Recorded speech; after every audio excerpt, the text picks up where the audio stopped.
শ্রদ্ধেয় সম্মানিত মসজিদের মুসল্লিবৃন্দ,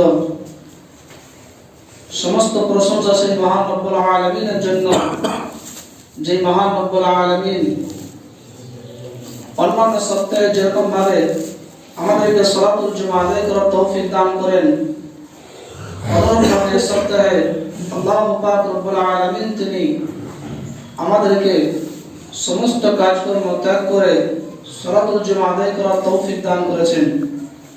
তাই তিনার প্রশংসা করে আমরা শেষ করতে পারি না। তাই সংক্ষেপে বলে আলহামদুলিল্লাহ।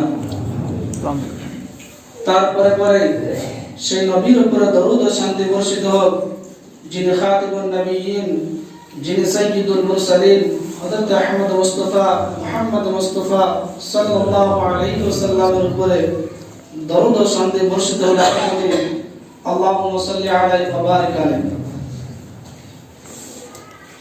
বিগত সপ্তাহে আপনাদের সামনে আলোচনা করছিলাম সাধারণ দান সম্পর্কে। তার প্রথম অংশ আলোচনা করেছিলাম বিগত সপ্তাহে। আজকে তার দ্বিতীয় অংশ আলোচনা করব ইনশাআল্লাহুল আজিজ। বিগত সপ্তাহে বলেছিলাম যে দান এমন একটি গুরুত্বপূর্ণ বিষয় যা বিচারের মাঠে দলিল হিসাবে দাঁড়াবে, প্রমাণ হিসাবে দাঁড়াবে। আর দানকে যেভাবে রাসূল সাল্লাল্লাহু আলাইহি ওয়াসাল্লাম উল্লেখ করেছেন, অন্যান্য ইবাদতের বিষয়গুলোকে তিনি উল্লেখ করেননি। রাসূল সাল্লাল্লাহু আলাইহি ওয়াসাল্লাম বলেছেন যে আস-সাদাকাতু বুরহান, দান হলো দলিল। আমরা খুব ভালোভাবে জানি যে কোনো জিনিস দখল করতে হলে দলিল ও প্রমাণ লাগে। অনুরূপভাবে ইবাদতের নামে কিছু করতে হলে দলিল ও প্রমাণ লাগে। প্রমাণ বলতে আল্লাহ এবং আল্লাহ রাসূলের পক্ষ থেকে যা আছে সেটাই হলো প্রমাণ। আর যখন তার প্রমাণ থাকে না, তখন তার আর কোনো দলিল লাগে না, সেটা বাতিল। এই জন্য আল্লাহ পাক রব্বুল আলামিন তিনি দুনিয়ার ভারসাম্য ঠিক রাখার জন্য, ব্যালেন্স ঠিক রাখার জন্য দুনিয়াতে কিছু মানুষকে গরিব বানিয়েছেন এবং কিছু মানুষকে ধনী বানিয়েছেন। যদি আল্লাহ পাক রব্বুল আলামিন প্রত্যেকটা ব্যক্তিকে ধনী করতেন, তাহলে পৃথিবীতে সমস্ত কারবার বন্ধ হয়ে যেত। আর ধনী মানুষদেরকে আল্লাহ পাক রব্বুল আলামিন তিনি তাদের যে ধন সম্পদ, তাদের যে মাল, সেই মাল থেকে একটা অংশ বের করা তাদের জন্য ফরজ করে দিয়েছেন। সেটা হচ্ছে যাকাত। আর এটা বাস্তবায়নের জন্য সেই যাকাত সে যখন বের করবে, বের করার পর দুস্থ অসহায় গরিব যারা আছে তাদের অসুবিধা দূর করার জন্য, যদি সেই যাকাত দিয়ে না হয়, তাহলে সেই ব্যক্তিটাকে, যে সমস্ত মানুষরা ধনী মানুষ আছে, তাদেরকে নফল সাদকা করতে হবে। আর এটা বাস্তবায়নের জন্য আল্লাহ পাক রব্বুল আলামিন তিনি দান এবং খায়রাত করতে বলেছেন। এই ব্যাপারে আল্লাহ পাক রব্বুল আলামিন তিনি সূরা বাকারার 254 নম্বর আয়াতের মধ্যে বলেন, ইয়া আইয়ুহাল্লাযীনা আমানু আনফিকু মিম্মা রাযাকনাকুম মিন ক্বাবলি আন ইয়াতিয়া ইয়াউমুন লা বাইউন ফীহি ওয়ালা খুল্লাতুন ওয়ালা শাফাআ।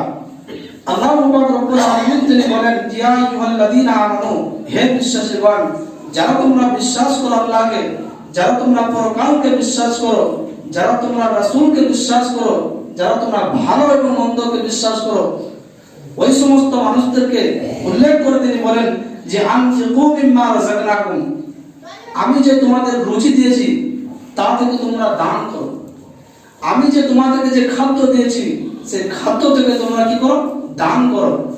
মিন ক্বাবলি আন ইয়াতিয়াহুমুল লা বাইউন ফি, সেই দিন আসার পূর্বে, অর্থাৎ কিয়ামতের দিন আসার পূর্বে, বিচারের দিন আসার পূর্বে, আন ইয়াতিয়াহুমুল লা বাইউন ফিহি ওয়ালা খুল্লাতুন ওয়ালা শাফাআ, যেই দিন কোন প্রকারের ক্রয় বিক্রয়, বন্ধুত্ব, সুপারিশকারী থাকবে না।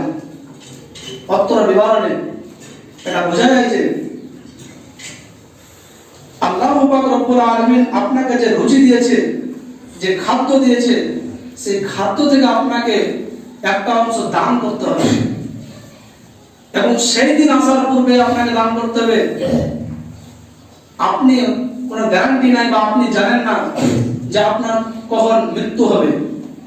এই জন্য আল্লাহ পাক রব্বুল আলামিন অত্র আয়াতে এটাই বলছেন যে সেই দিন আসার পূর্বে, অর্থাৎ বিচারের দিন আসার পূর্বে, যেই দিন তোমার কোনো বন্ধুত্ব, কোনো বন্ধু, কোনো ক্রয় বিক্রয়, তোমার জন্য কোনো সুপারিশকারী থাকবে না। সেই দিন বিচারের দিনে তোমার জন্য কোনো ব্যক্তি তোমার জন্য সুপারিশ করবে না। তোমার স্ত্রী তোমার জন্য সুপারিশ করতে পারবে না, তোমার পিতা তোমার জন্য সুপারিশ করতে পারবে না, তোমার বন্ধু তোমার জন্য সুপারিশ করতে পারবে না, তোমার ব্যবসা বাণিজ্য যে সমস্ত ভাইরা আছে তোমার জন্য কোনো সুপারিশ করতে পারবে না। কোন ওয়ালি, পীর, নবী, মুর্শিদ যেসব যারা আছে তোমার কোনো সুপারিশ করতে পারবে না। সেই দিন আসার পূর্বে তুমি দান করো আমার পথে। সেই দিন শুধুমাত্র এই যে দান, যে আপনি আপনাকে যে খাদ্য দিয়েছে, এই খাদ্য থেকে যে দানটা আপনি করবেন, এই দানই আপনার সেই দিন আপনার জন্য সুপারিশ করবে। এমন করে পৃথিবীর বুকে নাই যে আপনার জন্য সেই দিন বিচারের দিনে আপনার জন্য কেউ সুপারিশ করবে। কেউ সুপারিশ করতে পারবে না। শুধুমাত্র এই দান যদি আপনি আল্লাহর রাস্তায় করে থাকেন, এই দান সেদিন আল্লাহকে বলবে, আল্লাহ এই ব্যক্তিটা তোমার পথে দান করেছিল 10 টাকা, অতএব তুমি এই ব্যক্তিকে এই দানের বদলে তুমি তাকে জান্নাতে দিয়ে দাও। শুধুমাত্র সেই দিন বিচারের দিনে কিয়ামতের মাঠে এই দানই সেদিন আপনার সুপারিশ করতে পারে, আপনার উপকার আসতে পারে, আপনার জন্য সাহায্য করতে পারে। বাকি পৃথিবীর বুকে আপনার কাছে সবথেকে প্রিয় মানুষ, সবথেকে কাছের মানুষ স্ত্রী, আপনার স্ত্রীও কিছু করতে পারবে না, আপনার পিতামাতাও কিছু করতে পারবে না। এই জন্য আল্লাহ পাক রব্বুল আলামিন অত্র আয়াতে বলছেন যে সেই দিন আসার পূর্বে তোমাকে যে খাদ্য দিয়েছি, তোমাকে যে রুজি দিয়েছি, সেই রুজি থেকে তুমি দান করো।